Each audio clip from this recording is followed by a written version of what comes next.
Tarixni o'rganishda muarrixlar va shoir yozuvchilar tomonidan yaratilgan asarlar katta yordam beradi. Ular o'sha davr muhitini qalamga olar ekan, haqqoniylikni asosiy mezon sanashadi. 19-asrning ikkinchi yarmi, 20-asr boshlari Xorazm tarixi va adabiy muhitni o'rganishda shoir va tarixchi olim, tarjimon va xattot, tibbiyot ilmini bilimdoni, qomusiy bilim egasi Muhammad Yusuf Bayoniyning alohida o'rni bor. Ma'lumki, o'zbek mumtoz adabiyotining eng boy madaniy sohasini Xorazm adabiy muhiti ham tashkil etadi. Ayniqsa Xorazm adabiy muhitida juda ko'p shoirlar, mutafakkirlar qadimdan ijod qilib kelishgan. Mana Muhabbatnoma asar bilan mashhur bo'lgan Xorazmiyni olishimiz mumkin. Hofiz Xorazmiyni olishimiz mumkin. Sher Muhammad Munis Xorazmiy, Komil Xorazmiy, Muhammad Rizo Ogahiy, Muhammad Yusuf Bayoniy, Chokar, Ahmad Tabibiy, Muhammad Rahimxonsoniy, Firuz, Avaz O'tar o'g'li va hokazo ularni yuzlab sanash mumkin. Shu qadar boy madaniy muhit Xorazm vohasida shakllangan va asrlar mobaynida davom etgan. Ayniqsa 19-asrning ikkinchi yarmida Xiva adabiy muhiti eng gullab yashnagan bir davrga kirgan. Ana shu boy adabiy muhitda ijod qilgan yuzlab san'atkor ijodkorlarning biri Muhammad Yusuf Bayoniy bo'lib hisoblanadi. Muhammad Yusuf Bayoniy o'zini iste'dod ko'lami, o'zini ijodining barakaliligi va ijodining nihoyatda tushunarli, porloq ekanligi nuqtai nazardan Sher Muhammad Munis Xorazmiy, Muhammad Rizo Ogahiy, Avaz O'tar o'g'li, Komil Xorazmiylardan qolishmaydigan darajada shu iste'dodli bo'lgan. Albatta Muhammad Yusuf Bayoniy shunday iste'dod sohibi bo'lishida uni tug'ilib o'sgan oilaviy muhiti ham katta ahamiyatga ega bo'lgan. Muhammad Yusuf Bayoniy xonlar sulolasidan bo'lgan, binobarin shahzoda bo'lgan. Iltuzarxon degan Xorazmning buyuk xonlaridan bittasi. Iltuzarxon u ham ma'rifatparvar, juda bir zo'r xon bo'lgan, o'shani nevarasi bo'lib hisoblanadi.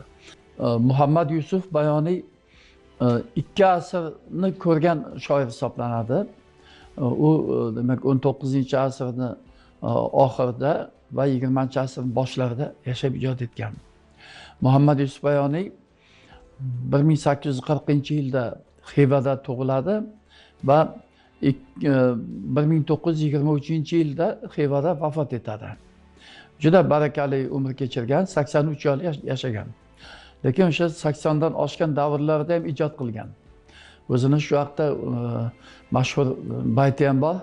Oshdi yoshim 80 dan, o'zim ham chiqdim sondan degan bayti bor, ajoyib bayti. Demak, o'sha 80 yoshlarida ham qalam tebratgan ijodkor bo'lib hisoblanadi. Muhammad Yusuf yoshligida yuksak tarbiya va yuqori tahsil oldi.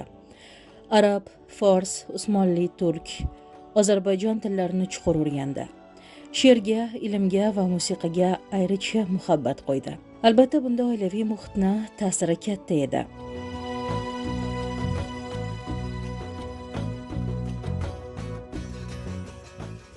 Bayoniy dastlab ijodni o'sha Xorazm adabiyoti, keng miqyosdagi o'zbek mumtoz adabiyoti, sharq, jumladan fors tojik adabiy merosidan o'rgangan. Ana shu boy adabiy meroslarni o'rganish, ularga taqlidan mashq qilish natijasida juda ham katta bir zabardast shoirga aylangan. Bayoniy shunday mashhur shoir bo'lgan va uni yozgan she'rlari o'sha Xorazmda shunday mashhur bo'lganki, uni zamondoshlari Bayoniy haqida mana ozgina mubolag'ali bo'lsa ham bunday ta'rif beradi. Bayoniy ki mashhur shoir edi, demak shoironiki sohir edi. Uni shoir deyish ham kamlik qiladi. U shunday yozardiki, bamisoli sehrgar, butun odamni aqlini lol qoldiradigan darajada ravon, tushunarli, sayqaldor she'rlar yaratardi degan fikrni bayon etishgan. Muhammad Yusuf Bayoniy o'ziga nisbatan o'sha bayoniy degan taxallusni tanlagani bejiz emas. Albatta ziyolilar, shoirlar, adiblar juda ham ko'p bo'lishadi. Lekin hammasi ham bayoniy singari ravshan bayon bo'lmaydi. Bu badiiy adabiyotdagi bir qonuniyat. Hozir ham xuddi shunday. Juda katta romanlar yozgan, katta ko'plab she'rlar yozgan ayrim shoirlarning uslubi biroz g'aliz, biroz kitobiy, ravon o'qishga, she'rlarni bir o'qishda o'sha yodda saqlab qolishga monelik qilishi mumkin. Lekin shunday shoirlar bo'ladiki, ular shunday ravon yozishadi, tushunarli yozishadi, ko'ngilga, ruhiyatga yaqin yozishadi. Ularni she'rlarini o'qish bilan odam darhol o'shani yodlab oladi yoki ruhiyatiga singdiradi. Muhammad Yusuf Bayoniy ana shunday shoir bo'lgan. Bu shaxs nafaqat Xorazm adabiy muhitida 19-asr ikkinchi yarmi, 20-asr boshlari nafaqat Xorazm adabiy muhitida, balki o'zbek madaniyati tarixida alohida o'rin tutadi. O'zidan boy adabiy meros qoldirgan. U zamonasining mashhur tarixchisi, shoiri, mutarjimi edi. Shu bilan birga u yoshlikdan arab va fors tillarini mukammal egallagan. Xattot sifatida ham, musiqashunos sifatida ham uni zamondoshlari e'tirof etishgan. U yoshlikdanoq shu xattot sifatida arab xatlarining bir qancha turlarini mukammal egallagan. Jumladan sulz, rayhoniy, shikasta va boshqa bir qancha o'sha arab xatlarini egallagan. Vaqtiki kelib Bayoniy sohir ijodkor bo'lib yetishdi va bu bilan xalqni, ijodkor zamondoshlarining, hatto Xiva xonining e'tiboriga tushdi. Bu vaqtda Xiva hukm farmosi Muhammad Rahim II Feruz edi. Shoh va shoir Feruzning istagi va taklifi bilan Bayoniy umrining katta qismi saroyda o'tdi. Ammo saroyda u biror yuqori lavozimda bo'lmagan. Muhammad Yusuf Bayoniy shu Muhammad Rahimxon Soniy Feruzni davrida saroyda ijod qilgan va Feruz Muhammad Rahimxon Soniy Muhammad Yusuf Bayoniyni juda qadrlagan, uni iste'dodiga, talantiga juda katta e'tibor bergan va unga maxsus bir topshiriqlar bergan holatda uni demak ijod qirralaridan mahsuldor foydalangan. Muhammad Yusuf Bayoniy birinchi navbatda shoir, ikkinchidan tarixchi, uchinchidan tarjimon bo'lgan. Mana shu iste'dod qirralarini gullab yashnashiga va shoirning shu iste'dod qirralari o'zini mahsuldorligini oshirishida Feruzning rahnamolik quvvati juda katta ish bergan. Muhammad Yusuf Bayoniy iste'dodli shoir, muarrix, tarjimon, musiqa va tib ilmining bilimdoni sifatida o'zidan katta adabiy meros qoldirdi. Shoir sifatida bir she'riy devoni bizgacha yetib kelgan. Mazkur devon 1860-1905 yillar oralig'idagi she'rlarni o'z ichiga oladi. Bayoniy sohib devon ijodkor hisoblanadi. Bayoniyning devoni o'z davrida o'zi tomonidan tuzilgan, ko'p haftalab ko'chirilgan. O'zbekistondagi qo'lyozma xazinalarida uning devonlarining ko'p nusxalari saqlanadi. Shu bilan birgalikda Feruzning farmoyishi bilan o'sha davrda shahzodalarning she'rlarini alohida bir tartib berish yo'lga qo'yilgan. Ya'ni devoni 7 shahzoda degan bir devoni ham tuzilgan. 7 shahzodaning devoni degani. Demak, Bayoniy shahzoda edi va uning she'rlari mana shu 7 shahzodaning devoniga ham kirgan. Bayoniy o'zini davrida sayqal topgan adabiy janrlar bo'lgan. Shu adabiy janrlarda juda katta mahorat bilan ijod qilgan. Bayoniyning o'sha avvalo Bayoniy shuni ham aytishimiz kerakki, Bayoniy zulli sonang shoir bo'lgan. Ikki tilda she'r yozgan. Bayoniylar avlodi uchun umuman ikkala til baravar bo'lgan.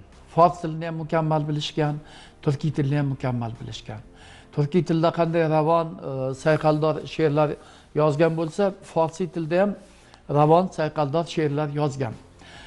Va Xorazm adabiyotini an'anasi bo'yicha o'sha Munisni ham, Ogahiyni ham, Bayoniyni ham, boshqa shoirlarning ijodida ham shu ikki tillilik yaqqol ko'zga tashlanib turgan va ular o'zini forsiy tilda yozgan she'rlarini ash'ori forsiy deb alohida turkum bilan devonlarida ajratib qo'yishgan. Zamonasining yetuk namoyandalaridan sanalgan Muhammad Yusuf Bayoniy o'zbek mumtoz adabiyotining o'nlab janrlarda barakali ijod qilgan. Ammo shoir hayotini keyingi yillari rus mustamlakasi davriga to'g'ri keldi. Bu evrilishlar ham uning ijodida o'z aksini topdi.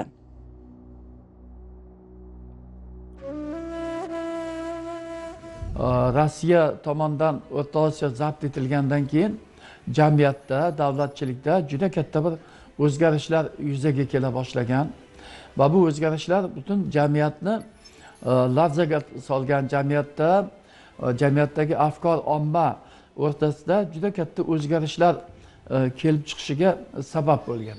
Bir tomondan Chor Rossiyasi o'zini, demak, bosqinchilik siyosatini davom ettirsa, ikkinchi tomondan Bolsheviklar partiyasi tuzilib, inqilob harakatlari boshlanib ketgan va inqilob sodir bo'lgan. Mana shu jarayonlar o'sha butun o'sha davrdagi o'zbek she'riyati bilan birgalikda Xorazm shoirlari she'riyatiga ham o'zini ta'sirini o'tkazmay qolmagan. Albatta mumtoz adabiyotdan sekin yangi zamon adabiyotiga Bayoniy ham o'tgan.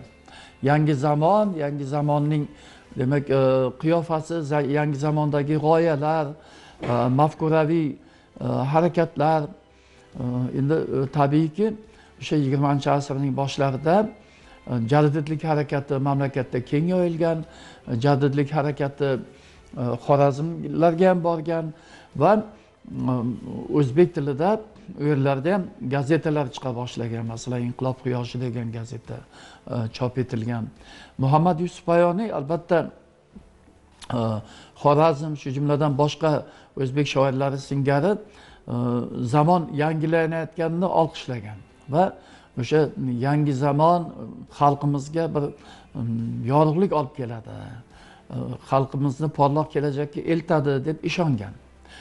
Bunga sabab faqatgina o'sha Bolsheviklar partiyasining siyosati yoki targ'ibotigina emas, balki Muhammad Rahimxon Soniydan keyin 1910-yildan 1918-yilgacha uning o'g'li Asfandiyorxon xonlik qilgan Xivada va Asfandiyorxon o'sha tarixchilarning, jumladan Bayoniyning o'zi ham yozgani singari ancha zulmparvar xon sifatida tanilgan.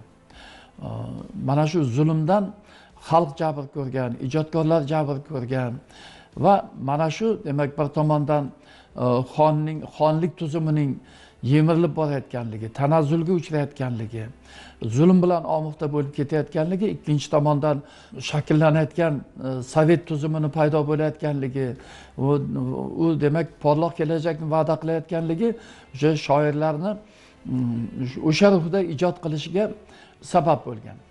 Shuning natijasida demak Bayoniy bir yangi zamon she'riyatini namoyandasi sifatida ham o'sha davrda shakllangan.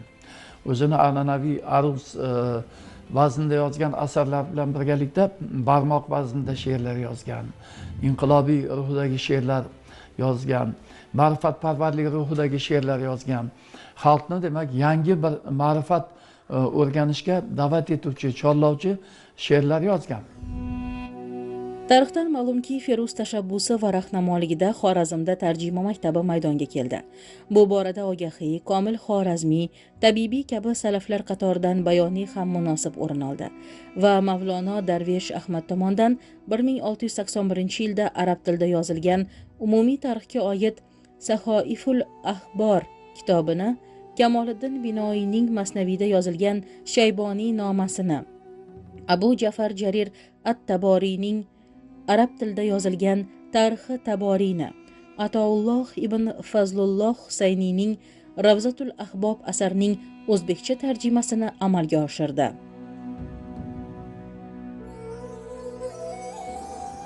Darsliklarda, ma'lumotlarda bayoniy haqida ko'plab fikrlar bildiriladi. Uni biz aytyapmiz, mana mohir tarjimon bo'lgan, tarixnavis bo'lgan, shoir bo'lgan, xattot bo'lgan, musiqashunos bo'lgan, muharrir bo'lgan ekan hattoki.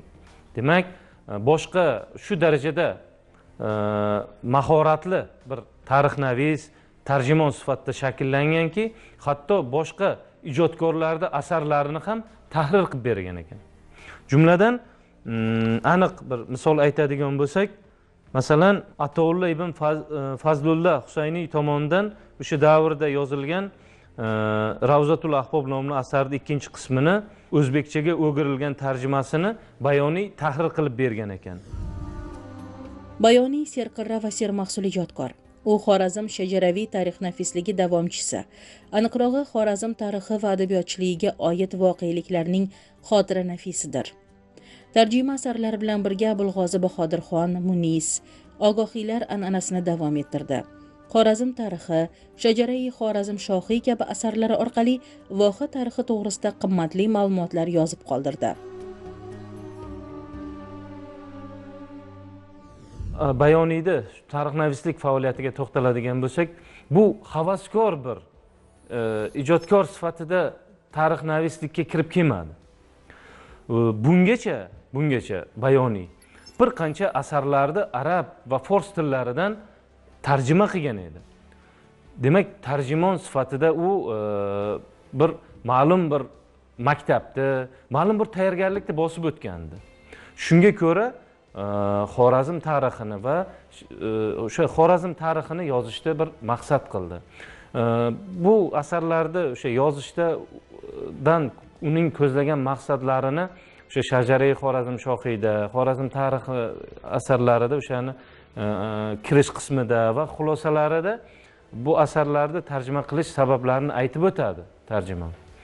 Jumladan bilamizki, 19-asr oxiri, 20-asr boshlari nafaqat Xorazm, balki o'zbek madaniyati tarixida alohida bir davr desak adashmaymiz. Bu davr o'sha Chor Rossiyasi tomonidan istilo etilgan bo'lsa-da Xorazm, lekin oqil, dono, mana shunday bir zukko, bir uzoqni ko'radigan hukmdor Muhammad Rahimxon Soniy Feruz davrida madaniyat, adabiyot, san'at gullab yashnaganini guvohi bo'lamiz.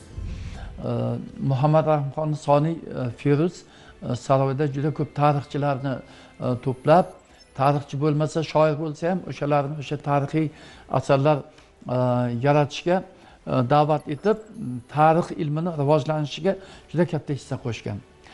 Jumladan Bayoniyga aytadiki, sen deydi, bizning tariximizni qadimda bugungacha bo'lgan tariximizni xushbayonlik bilan shunday bayon etginki, deydi, zotan so'zdan baqoliroq yodgor yo'qdir.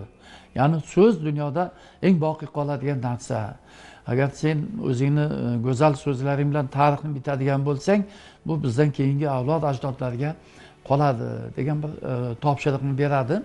Shundan keyin Bayoniy o'zining ijodida ikkita tarixiy asar yozgan. Bittasi demak Xorazm tarixi deb nomlanadi. Ikkinchisi Shajarai Xorazm shohiy deb ataladi. Ya'ni Xorazm shohlar daraxti degan ma'noni ifoda etadi. Bu Xorazm tarixi degan tarixiy asari ozgina hajman kichikroq asar, 200 betlardan iborat bo'lgan asar, lekin Shajarai Xorazm shohiy asari eng qadimgi davrdan to o'sha Bayoniyni o'zini hayotini qamrab oladigan davrgacha bo'lgan Xorazm tarixini, insoniyat tarixini aks ettirgan asar bo'lib hisoblanadi. Bu demak nihoyatda bir ravon uslubda, tushunarli uslubda yozilgan asar. Unda albatta xalqning tarixi bilan birgalikda xalqning diniy tarixi yoritilgan, xalqning hamma davrlardagi o'sha voqea hodisalar jarayonidagi hayoti batafsil aks ettirilgan. Markaziy Osiyo, shu jumladan Xorazmni, Xivani Rossiya tomonidan zabt etilish masalasi Muhammad Yusuf Bayoniyning Shajara Xoramshohiy asarida alohida boblarda bayon etilgan. Shuning uchun o'sha davr taqozosi bilan biz umr yo'ldoshim Iqbolay Adezova bilan birgalikda shu o'sha boblarni alohida kitob holatda tayyorlab nashr etganmiz. Bu Shajara Xoramshohiyning ikkita o'sha so'nggi bobini tashkil etadi. Bu yerda Muhammad Yusuf Bayoniy tomonidan o'z ko'zi bilan ko'rgan tarixiy voqealar, ya'ni demak Rossiya askarlari Xivaga qanday kirib kelishi, qanday hujumlar uyushtirilganligi juda batafsil tasvirlangan. Rossiya bosqinchilari tomonidan Xorazm xalqi shu darajada qattiq kurash bilan zabt etilganki, buni Muhammad Yusuf Bayoniy o'zini asarida real tasvirlaydi. Masalan, xalqni och, nahor qoldirilishi, xalqqa zamonaviy qurollar bilan zo'ravonlik qilinishi, hattoki o'zini manzil makonlarini tashlab qochib ketayotgan, yo'lda qochib ketayotgan bir to'da turkman yovmut turkmanlarni o'zini to'pxonalar, aravalar bilan shunday yugurib ketayotgan holatda ustidan bostirib ketish holatlari, ezib yanchib ketayotgan holatlari shu asarda o'zini yorqin ifodasini topgan. Muhammad Yusuf Bayoniy mana shu tarixiy asarda demak o'zini haqgo'yligi bilan, tarixni haqqoniy aks ettirishi bilan va tushunarli aks ettirishi bilan juda diqqatga sazovor asar yaratgan. Shajarai Xorazmshohiy asari nafaqat tarixiy ma'lumotlarga boyligi, balki o'sha davr Xorazm adabiyoti, madaniyati va tabiat haqida qimmatli ma'lumotlarga boyligi bilan ham qadrlidir. Shu jumladan o'sha Feruzni saroydagi bo'lgan adabiy anjumanlarni juda jonli tasvirlab beradi. Feruz o'sha adabiyot va san'atni buyuk homiysi bo'lgan, umumxalq miqyosida o'sha madaniyat va san'atni yashnashini istagan. Shuning uchun o'zini saroyda dushanba, juma kunlari haftada 2 kun nazm va navo kechalarini o'tkazgan. Mana shu kechalarda kitobxonlik ham bo'lgan. Ya'ni shoirlar o'zlarining yangi she'rlarini o'qishgan, tarixiy kitoblar, diniy kitoblardan qiroat bilan o'qib kitobxonlik qilingan. Mana shu narsalar haqida Bayoniy mukammal ma'lumot beradi va Feruzning mana shunday kitobxonlik kechalarini o'tkazishi deydi, mamlakatda shunday keng yoyildiki, al-qissa hamma kitobxon bo'ldi deb yozadi. Ya'ni hamma kitob o'qiydigan bo'ldi deb yozadi. Va Feruz o'sha xalq orasidan chiqqan shoirlarni doimiy ravishda rag'batlantirib turgan. Agar saroyga bir she'r yozib olib keladigan bo'lsa, she'rli o'sha she'ri nazm va navo kechasida taqdim etilganda bir e'tirof etiladigan bo'lsa, albatta ularni siylagan, ularga mukofot bergan, hadyalar bergan va odamlar shunday she'rlarni ko'p yozishga tutanadilarki, hattoki deydi, saroyga odamlar qop she'r olib keladigan bo'ldi deb haligi mubolag'a qilib yozadi. Endi albatta she'rni qopga solib olib kelinadigan narsa emas, lekin odamlar she'rga o'ch bo'lganligini, she'riyatga odamlarning ishtiyoqi paydo bo'lganligini, ma'rifat kuchayganligini, demak kitobga, adabiyotga ixlos kuchayganligini shu yo'l bilan Bayoniy tasvirlaydi. Endi shu bilan birgalikda o'sha xon saroyida bo'lib o'tgan ayrim noxush voqealarni ham tasvirlaydi. Masalan, tarafkashliklar bo'lganligi, kimgadir jabr bo'lganligi, adolatsizlik bo'lganligi haqidagi voqealarni tasvirlaydi. Shu jumladan masalan Rossiya Xivani bosib olgandan keyin general Kaufman Feruzni huzuriga chaqiradi. Feruzni chaqiradi, lekin Feruz istihola qilib kelmaydi, o'zi bormaydi, uni chaqirganiga bormaydi. Uni ukasi Otajon To'ra borib xonlikni o'zi egallamoqchi bo'ladi-da, lekin uni Kafman qabul qilmaydi. Keyin Gandimiyon degan bir joyda Rossiya bilan Xiva o'rtasidagi sulhni Komil Xorazmiy tuzishga to'g'ri keladi. Komil Xorazmiy demak davlat arbobi mirzaboshi sifatida o'sha sulhni tuzadi.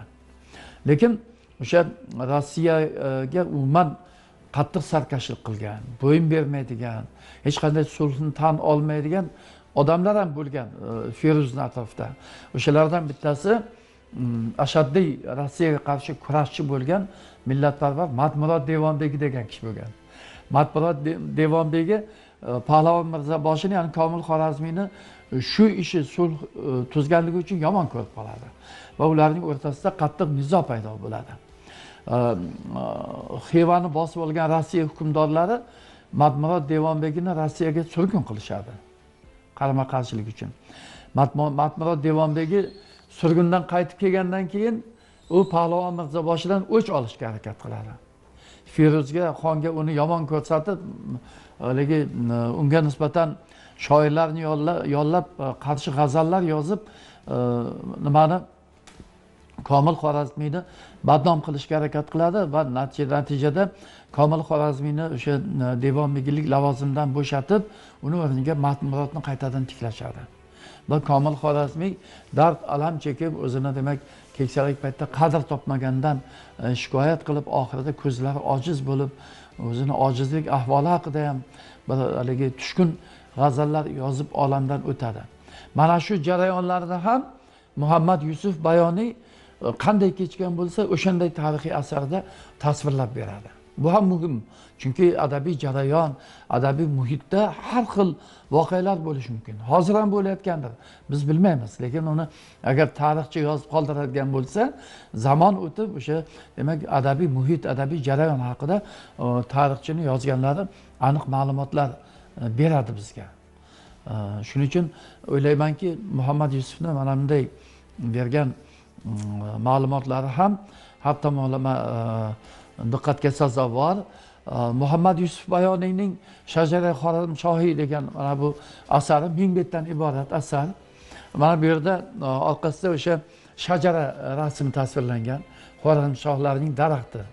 Har bitta mana daraxtni shoxlari bu nimasi va har bitta bargida bitta shoh joylashgan tasviri ham yaratilgan. Xorazm xonini o'zini ham avlodlari bo'ladi-ku. Masalan, 7 ta avlodi, 12 ta avlodi, har bitta shoxda ularning avlodi ko'rsatilgan. Mana Botir To'ra deydi, undan keyin uning o'g'li boshqa xon, mana shunday qilib hamma shoxlarini tasvirlaganda va mana bu yerda oxirgi xon Said Muhammad Rahimxon deb oxirgi xonni tasvirlab ko'rsatgan. Bu asar hozir 1000 bet hajmida nashrga tayyorlangan Iqbol Adizova tomonidan. Inshaalloh agar nashr qiladigan bo'lsak, xalqimizga to'liq yetib boradi. Ahamiyatlisi, biz e'tirof etayotgan Shajarai Xorazmshohiy asarida o'sha davrda Xorazmdan olib chiqib ketilgan bebaho kitoblar haqida ham ma'lumotlar keltirilgan. Rossiya bosqinchilari tomonidan juda ko'p kitoblar Xiva saroyidan olib ketilgan, javran olib ketilgan albatta. Buni ham Muhammad Yusuf Bayoniy guvohi bo'lgan va Shajara Xorazmshohiy degan asarda buni ham alohida qayd qiladi. Xivada Muhammad Rahimxon Soniy kutubxonasidan 300 mujallad, ya'ni 300 jild, 300 tom deganda 300 mujallad asar saralab, tanlab olinib Rossiyaga ixroj qilindi deydi. Ya'ni Rossiyaga olib ketildi deydi. Bu Rossiyaga olib ketilib, demak Rossiyadan keyin dunyoga tarqalib ketgan bu kitoblar. Shu qadar tarqalib ketganki, bugungi kunda ular Amerikada, Angliyada, Fransiyada, boshqa joylarda ham kutubxonalarda mavjud. Shulardan bittasi o'sha Munis bilan Ogahiy tomonidan yozilgan Firdavsul Iqbol asari bo'lib, uni demak amerikalik olim Yuri Bregel 1888-yilda avval ilmiy tanqidiy matnni yaratib e'lon qiladi o'sha Amerikada. Undan keyin 1 yildan keyin shu asarni butun dunyo jamoatchiligi bahramand bo'lishi uchun ingliz tiliga o'zi tarjima qilib nashr etadi. Mana shu asarlar hammasi o'sha Rossiya bosqini tufayli yurtimizdan chiqib ketib dunyoga tarqalib ketgan asarlar bo'lib hisoblanadi. Shoir va tarixchi Muhammad Yusuf Bayoniy hayoti va ilmiy merosini o'rganish o'tgan asrning 60-yillardan boshlangan bo'lsa, istiqlol yillarida bu yangi bosqichga ko'tarildi va ilm ahlining asosiy mavzularidan biriga aylandi. Tarixiy asarlari haqida ulug' tarixchi olimimiz Quvomiddin Munirov degan olim bo'lardi, sharqshunos olim. U kishi Munis, Ogahiy va Bayoniyning tarixiy asarlari degan bir monografiya yozganlar. Dissertatsion tadqiqotlari asosida o'sha monografiya hamon saqlanib keladi. Keyin 1990-yilda Bayoniyning hayot va ijodi bo'yicha Iqbol Hadiz va fan nomzodlik dissertatsiyasini yoqlagan. Bayoniyning she'rlar devoni ham o'sha biz birgalikda nashrga tayyorlaganmiz. Uni ham nashr qilish arafasidamiz. Ajdodlar merosini o'rganish nafaqat mutaxassislar, balki har birimizning vazifamizdir. Zero o'sha davrda yaratilgan asarlar tarixni yanada yaxshiroq va xolisona o'rganishga yordam berishi bilan ham ahamiyatlidir.